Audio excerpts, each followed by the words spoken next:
Hello everyone, welcome to Grishma Tyagi passion शिक्षण। This is Grishma. आज हम डिस्कस करने जा रहे हैं DSSB TGT के लिए क्या एलिजिबिलिटी होती है और क्या सब्जेक्ट कॉम्बिनेशन होता है, क्या एज होती है और इसमें CTET का कौन सा पेपर चाहिए होता है। इन सभी चीज़ों के बारे में हम डिस्कस करने वाले हैं और TGT के लिए एग्ज़ाम पैटर्न क्या होता है। तो चलिए डिस्कस करते हैं, इन सभी पॉइंट्स को वन बाय वन कवर करते हैं। तो सबसे पहले बात आती है इसमें CTET की। तो आपको इसमें CTET का कौन सा पेपर क्वालिफाई होना चाहिए, पेपर 2 इसमें क्वालिफाई होना चाहिए आपका। और अगर हम इसमें जनरल की बात करें तो जनरल को इसमें 90 मार्क्स चाहिए होते हैं, या जो अदर स्टेट से बिलोंग करते हैं उन्हें भी 90 मार्क्स चाहिए होते हैं। और जो OBC हैं और SC और ST हैं जो दिल्ली से हैं या जिनका डोमिसाइल दिल्ली का है, उनके लिए 82 मार्क्स इसमें चाहिए होते हैं, ठीक है, पेपर 2 के लिए ही। अब बात करते हैं हम इसमें एलिजिबिलिटी की। तो एलिजिबिलिटी में आपकी ग्रेजुएशन होनी चाहिए और ग्रेजुएशन में आपके 45% मार्क्स होने चाहिए और प्लस आपका BEd होना चाहिए और प्लस आपका CTET का पेपर 2 भी इसमें क्लियर होना चाहिए, ठीक है। अब वन बाय वन हम कवर करते हैं कि किस सब्जेक्ट के लिए क्या सब्जेक्ट कॉम्बिनेशन चाहिए होता है। तो सबसे पहले बात करते हैं हम इसमें नेचुरल साइंस की। ये जो नेचुरल साइंस है ये साइंस ही होता है। इसमें मैंने आपको सिलेबस भी बता दिया है इसका, उस वीडियो का लिंक आपको डिस्क्रिप्शन में मिल जाएगा कि जो TGT नेचुरल साइंस का सिलेबस है वो क्या होता है। तो अब बात करते हैं इसकी सब्जेक्ट कॉम्बिनेशन की। अगर आपने ग्रेजुएशन में फिजिक्स, केमिस्ट्री, बायोलॉजी, बॉटनी और जियोलॉजी आपने पढ़ा होगा ग्रेजुएशन में एज ए मेन सब्जेक्ट या 2 साल भी, तो भी आप इसके लिए अप्लाई कर सकते हैं।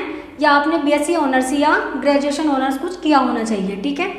अब बात करते हैं हम इसमें मैथ्स की। या तो मैथ्स में आपने ऑनर्स किया होना चाहिए या ग्रेजुएशन में आपने as a main subject math पढ़ा हुआ होना चाहिए, ठीक है।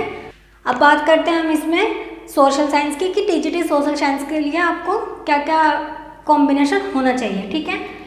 आपने ग्रेजुएशन में history, political science, economics, geography as a main subject पढ़ी हुई होनी चाहिए और प्लस आपका BEd होना चाहिए और CTET का पेपर 2 क्वालिफाई होना चाहिए, तब आप इसके लिए अप्लाई कर सकते हैं, ठीक है। अब बात करते हैं हम इसमें हिंदी, इंग्लिश और संस्कृत की। तो हिंदी, इंग्लिश, संस्कृत आपने एज ए मेन सब्जेक्ट अपना ग्रेजुएशन में पढ़ा हुआ होना चाहिए और प्लस 50% मार्क्स इसमें आपके एग्रीगेट में होने चाहिए, ठीक है। अब बात करते हैं हम इसमें कंप्यूटर साइंस की।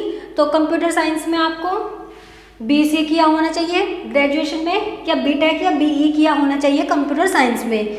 अगर आपने सिंपल ग्रेजुएशन किया है तो सिंपल ग्रेजुएशन में DOEC का A लेवल सर्टिफिकेट आपके पास होना चाहिए, ठीक है।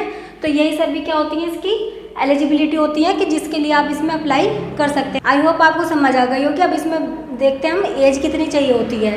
तो इसमें अगर हम एज की बात करें तो जनरल के लिए आपको चाहिए होती है 30 ईयर्स, ठीक है, और OBC के लिए चाहिए होती है 33 ईयर्स। यानी OBC में इसमें 3 ईयर्स का एज रिलैक्सेशन दिया जाता है, ठीक है, जो दिल्ली से बिलोंग करते हैं।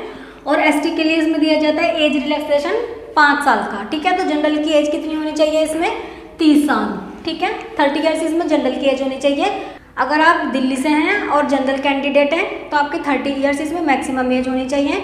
और अगर अदर स्टेट से आप OBC, SC या ST कैटेगरी में हैं तो भी आपकी 30 ईयर इसमें एज होनी चाहिए, ठीक है। आई होप आपको समझ आ गया होगा। अब इसका देखते हैं एग्जाम पैटर्न क्या होता है।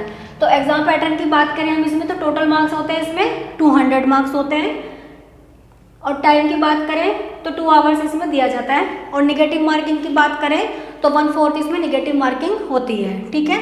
अब इसमें हम डिस्कस करते हैं पार्ट ए में आपके कौन कौन से सब्जेक्ट इसमें पूछे जाते हैं। तो पार्ट ए में आपकी Hindi, English, maths, general awareness और रीजनिंग पूछी जाती है। ये सभी 20-20 मार्क्स की आती हैं। तो टोटल मार्क्स हो जाते हैं आपके 100 मार्क्स। और पार्ट 2 में आपका सब्जेक्ट कंसर्न पूछा जाता है, यानी कि जिस सब्जेक्ट से आप अप्लाई करेंगे 100 मार्क्स के क्वेश्चन आपके उस सब्जेक्ट से पूछे जाते हैं, ठीक है। और इसमें क्वालिफाई करने के लिए आपको पार्ट ए में 40% लाना होता है अगर आप जनरल कैंडिडेट हैं, और पार्ट बी में भी आपको इसमें 40% लाना होता है, ठीक है, अगर आप जनरल कैंडिडेट हैं तो। अगर आप जनरल हैं तो 40% लाना होगा। अगर OBC हैं, दिल्ली से हैं, तो आपके 35% इसमें चाहिए होते हैं। और SC, ST और PH कैटेगरी से हैं तो आपके इसमें 30% मार्क्स चाहिए होता है पार्ट ए और पार्ट बी को क्वालिफाई करने के लिए, ठीक है। आई होप आपको वीडियो इन्फॉर्मेटिव लगी होगी। अगर आपको वीडियो इन्फॉर्मेटिव लगी है, वीडियो को लाइक करें, अपने फ्रेंड्स के साथ शेयर करें और चैनल को सब्सक्राइब करें ऐसी इन्फॉर्मेटिव वीडियो पाने के लिए।